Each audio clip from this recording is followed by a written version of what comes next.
Hello, Anima electrical. হ্যাঁ বলছি, আপনি কে বলছেন? হ্যাঁ, আমি বাপি বলছি। হ্যাঁ বলুন। বলি মাস কতক আগে আমি একটা ফ্রিজ কিনেছিলাম, তো ওই ফ্রিজটা আমি ফেরত দিয়ে দিব ভাবছি। না, দুঃখিত স্যার, আমরা তো এইভাবে বিক্রিত জিনিসটা ফেরত নিতে পারি না। আপনার কি সমস্যা হচ্ছে বলুন? সমস্যা মানে? গজরটা কেনার পর থেকে সমস্যা আর সমস্যা। কেন, কি হয়েছে? তাহলে শুনুন, প্রথম থেকে আপনাকে বলি বলি যেদিন ফ্রিজটা কিনে নিয়ে এলাম, হুম।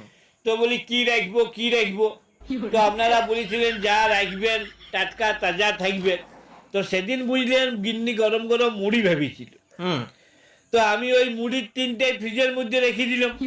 তো সকালবেলায় বুঝলেন এমন মিয়াইছে এমন মিয়াইছে এমন মিয়াইছে যে মানুষের মুখে দিয়া তো দূরের কথা, কুকুরগুলো পর্যন্ত মুখে দেয় না একগা। আরে বাবা, আপনি মুড়ি রাখতে গেলেন কেন?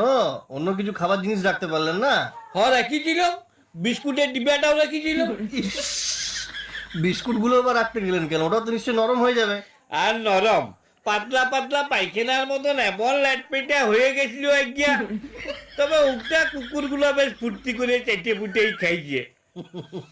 কেন, আপনি ভাত ডাল শাকসবজি কিছু রাখতে পারলেন না? আর ভাতের কথা বলবেন নাই, তো সেদিন খাওয়া দাওয়ার পরে ভাতটা বাড়ি গেছি। তো গিন্নিকে বললাম শুনো এক কাজ করো, ভাতটা জল ঢেলে ফ্রিজে রেখে দাও, দেখি ফ্রিজে আমার নিটা কেমন হয়। তো গিন্নিও কি করলে, ভাতে জল ঢেলে দেখছি সুন্দর ডিপ ফ্রিজে রেখে দিল। সকালবেলাতে দেখছি বসায় ভাতের আইসক্রিম হয়ে গেছে। মেয়া মরদে চুষে চুষে খেলাম। যাক, নতুন কিছু তো খেলেন। আর খাবার কথা বলেন না, এই ফ্রিজের জন্য পাড়ার লোকের হাতে কেলানি পর্যন্ত খেলাম। কেন, ফ্রিজের সাথে আবার কেলানির কি সম্পর্ক? আর বলেন না মশাই, সেদিন বুঝলেন পাশের ঘরে সকাল থেকে দু ভাইয়ে দমে চেঁচামেচি করছে। তো আমি অনেকক্ষণ ধরে শুনিয়ে শুনিয়ে আর থাকতে লাগলাম, দিয়ে ওদিকে যে পরে বললাম, বলি শোন তোরা এত মুখে মুখে না চেঁচাইয়ে ফাটাফাটি গুতাগুতি লাঠালাঠি যা পারবি কর, যত বরফ লাগবে আমি দিব, তোরা ঘষবি। আমি নতুন ফ্রিজ কিনেছি, বরফের অভাব হবে না।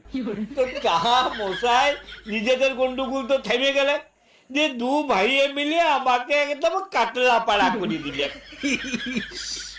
আরে, এসব ঝুট ঝামেলার মধ্যে আপনার থাকার কি দরকার ছিল? বলি নতুন ফ্রিজ কিনেছি, যদি কিছু লোকের উপকারে লাগে তো লাগুক। তো তা মশাই আজকালকার দিনে যাচ্ছে লোকের উপকার করতে নাই। কিন্তু এটা তো মানবেন যে আপনার গ্যাসের খরচ অনেক কমে গেছে। আর গ্যাসের খরচ কমার কথা বলবেন নাই, ডবল হয়ে গেছে ডবল। কি করে? এই যে আমার গিন্নি কি করে, কালকের রান্নাটা আজকে করে রাখে, বলে যে গরম গরম রাঁধবো আর খাবো কি, তাহলে ফ্রিজ কিনেছে কিসের জন্য?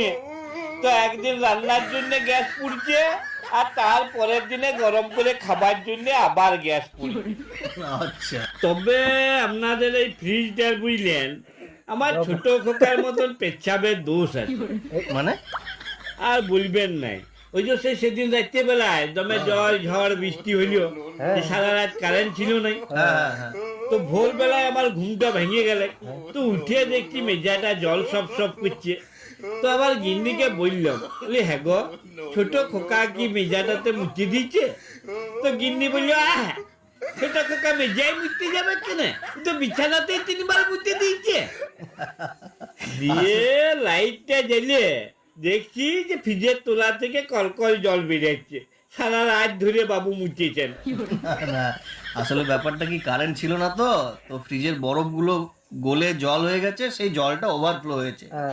আচ্ছা একটা কথা আমাকে বলুন দেখলি, হ্যাঁ। এই ফ্রিজে তো হিমালয় পাহাড়ের মতন গাদা গাদা বরফ জমে কি করে? আসলে ফ্রিজের মধ্যে একটা মেশিন লাগানো থাকে, তার কাজ হচ্ছে ভেতরটাকে ঠান্ডা করা। আর আপনি তো জানেন যে বাতাসের মধ্যে জলকণা ভেসে থাকে, তো ওই জলকণাগুলোকে টেনে ভেতরে বরফের মতো জমিয়ে দেয়। ই বাবারি, তাহলে আমাদের মন্ত্রীটাকে আর ওই মেয়া ছেলেটাকে ইডিতে এমনি এমনি ধরলেন। সে আবার কি, মানে এই ফ্রিজের সাথে মন্ত্রী মেয়ে ছেলে এদের আবার কি সম্পর্ক? কেন আপনি শুনেন নাই কলকাতার বাতাসে টাকা উড়ে? তো নিশ্চয়ই ওদের ফ্ল্যাটে সেরকম কিছু মেশিন ছিল সেই টাকাগুলোকে টেনে পরে ভিতরে বান্ডিল বান্ডিল জমাই দিয়েছে। এই জন্যই তুই বলছে আমার টাকা লয়, ও বলছে আমার টাকা লয়। সত্যি মশাই, আপনার কথায় যুক্তি আছে। হ্যাঁ, তবে শুনুন, একটা কথা বলছি, আপনি শুনুন। বলি ফ্রিজটা আপনি ফেরত নিয়ে যান, আপনাকে টাকা পয়সা কিছু দিতে হবে না। না, এইটা কি কোনো কথা হলো? তাহলে আপনি এত টাকা দিয়ে কিনলেন, এমনি এমনি